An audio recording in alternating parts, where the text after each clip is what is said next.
I learned to overcome my fears the hard way. Going up this mountain was the biggest risk I ever took.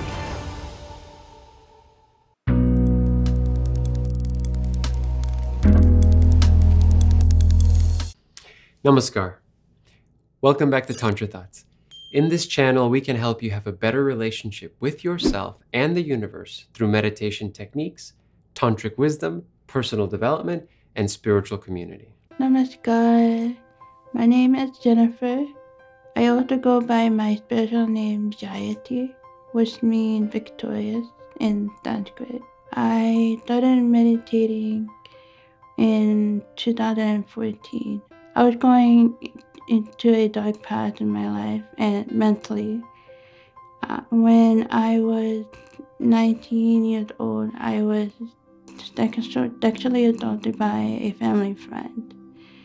And after that event, I started to constantly blame myself.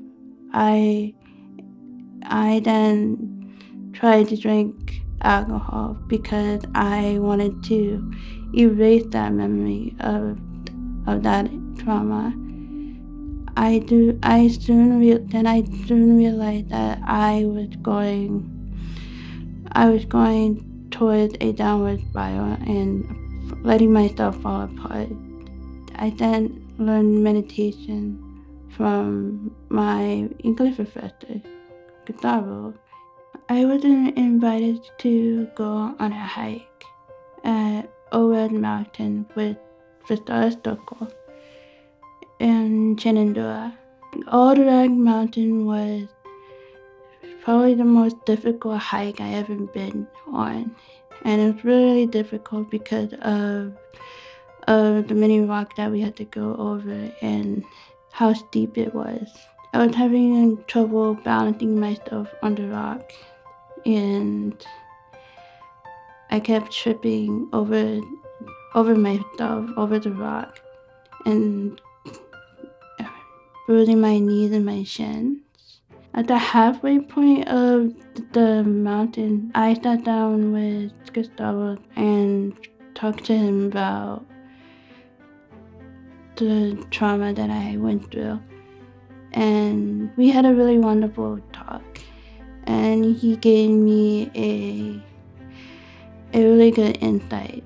I wanted to detail with him about what happened that day and how I felt hurt by that, and all the anger that I had toward that person and to that family friend, and also and the anger that I had toward myself because of that day. And because I opened up about that more, I realized that I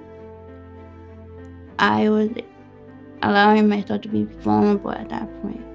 I was more comfortable talking about it with Gustavo because I knew that he was listening. I knew that I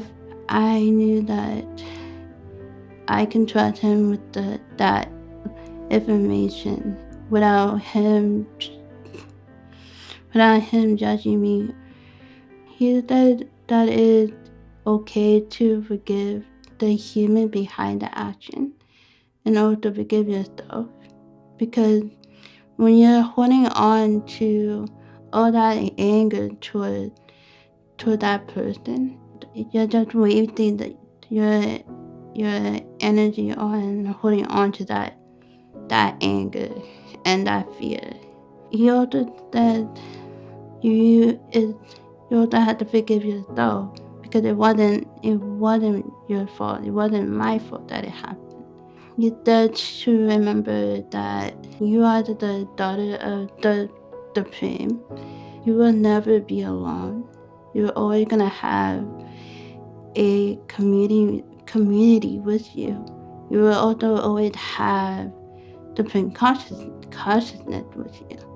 The day we were going up Old Rag Mountain, Jayati was very much like kind of treading through the darkness, because she couldn't really see where she was going, and she was struggling to find her balance as she was going up the mountain.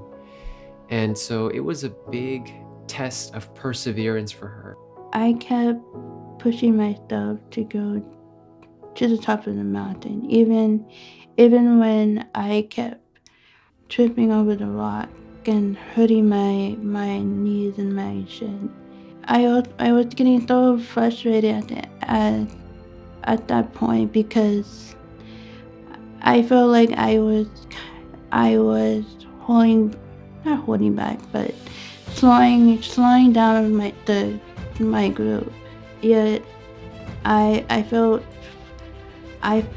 the need to keep going to the top of the mountain. After we were going up, there were people coming down the mountain, and they kept saying, "You're almost there," and that gave me a lot more motivation to keep going. So once we got to the top of the mountain, to where all the boulders were, I was in a place where I felt uplifted, happy, just basically on top of the world. And it just felt amazing to finally get on top of the mountain and just letting go of all the fear that I had, all the unwanted stuff that I had, and all the uncertainty that I felt in my life. And I felt so free to let it out into the valley. Once I got home, I felt very independent. I felt more confident with who I am as a person. Confident with letting myself be vulnerable with other people. A spiritual community can help one overcome fear because you know that you have a group of people that are going to push you through those fears and help you overcome those fears. I felt that I had a wonderful support group that can steer me into the right path, which was my spiritual path. When I first met Jayati many years ago, she used to walk around with a cane, and people always used to approach her trying to assist her, thinking that she was blind. Now many years have passed, and I'm really, really inspired to see how much she's transformed, how confident she is now, how aware of her gifts she is, and how she is always developing them. And I really admired that during the pandemic, she went to Mexico to do an intensive meditation spiritual training.